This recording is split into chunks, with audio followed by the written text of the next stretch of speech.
Hey everybody, how y'all doing? I'm Tina. Today I'm making a caramel apple cobbler, y'all. It is so delicious. Let's get started. Okay everybody, I've started to peel my apples. These are Honeycrisp and you can actually use other apples if you wish. They should not be that sweet. I mean, you're gonna add sugar, and if they are, you can use them. Just, of course, take that sugar down a little bit. But to me, Honeycrisp are not that sweet. They're just a tad bit over Granny Smith, and I did want them to be nice and firm, so I chose this. So before I even get started, another thing I want to say was thank you guys for watching my channel. I really appreciate it, and all the new subscribers, welcome. So I really just wash my apples, you guys. Always wash them even though we're gonna peel them. Do your method for coring your apples, and that's it. Real simple. They're being sliced in like 1/2-inch pieces, and I really do not want mine to stay like this. I take them from there and just chop them in half, and they are just like that. Okay, y'all, I have cut up all of my apples, and I forgot to tell you, of course, you have to put in a little lemon juice when you're doing apples because you don't want them to be brown. So put that lemon juice in there, maybe 2 tablespoons. This is 3 pounds of Honeycrisp. Okay, everybody, I have 1 stick of salted butter in my pan, and I have 3/4 cups of just white sugar. Because I'm using caramel, I'm not using that much sugar.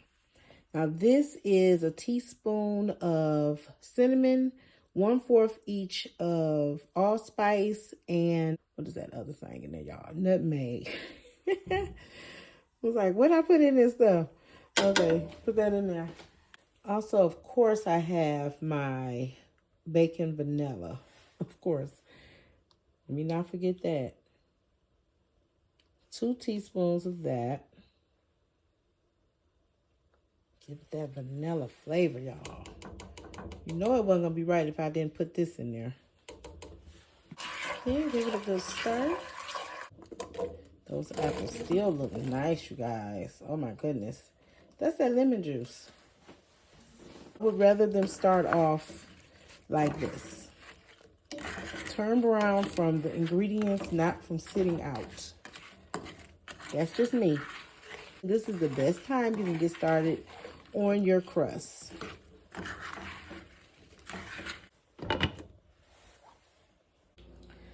Okay, now that the apples are simmering, I can make my crust. It's basically just a sweet biscuit recipe. I have 1.5 cups of self-rising flour, 1.5 cups of white sugar, and just a 1/2 teaspoon of course, a little cinnamon, y'all. Gotta get that little extra one in there. Give it a good whisk. Get it well mixed, and then you want to grate in a 1/2 stick of butter. This is my least favorite part of making this. Get all that butter that was left. Nobody got no money to be wasting, y'all.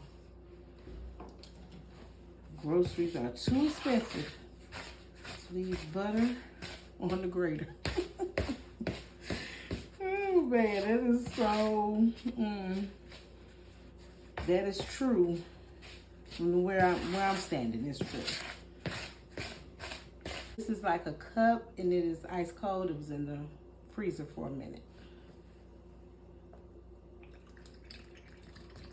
And when I say minute, I do mean like 20 minutes.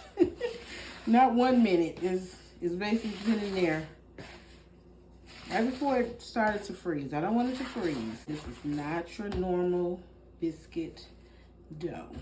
It's not. It's a little wet. And I like to put in a little cornstarch slurry in here just to thicken this up a little bit. Not a lot, just a little bit.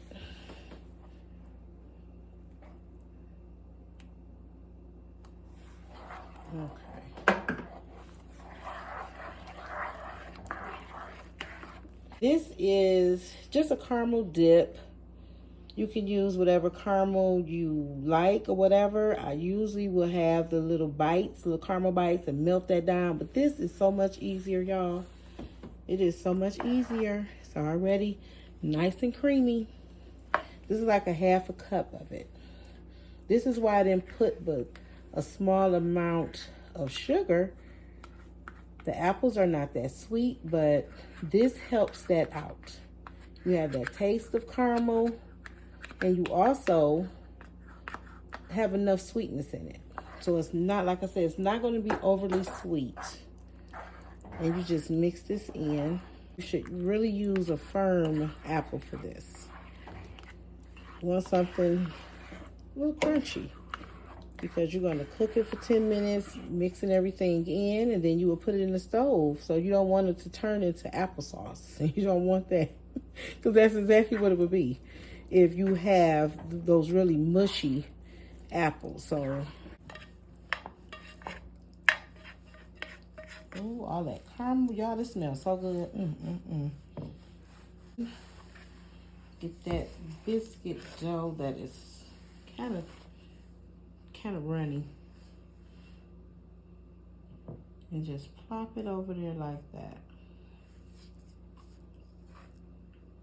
Kind of put it down and spread it a little bit. Okay. Now, in the stove, this goes for maybe 45 to 50 minutes. Okay, everybody, it's out of the oven. It was in there 50 minutes at 350 degrees. It smells so good in here. I cannot wait, y'all, for y'all to see what we're working with. Give it 20 minutes to cool down a little bit, just a little, and then we can give it a nice little taste. Try to scoop out most of this. Oh, look at this, y'all. Look at this cobbler. Man, it smells so good.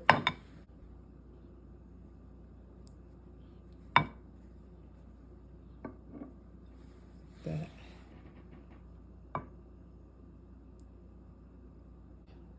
So we gotta get a taste of it now. It looks so good. Oh my God.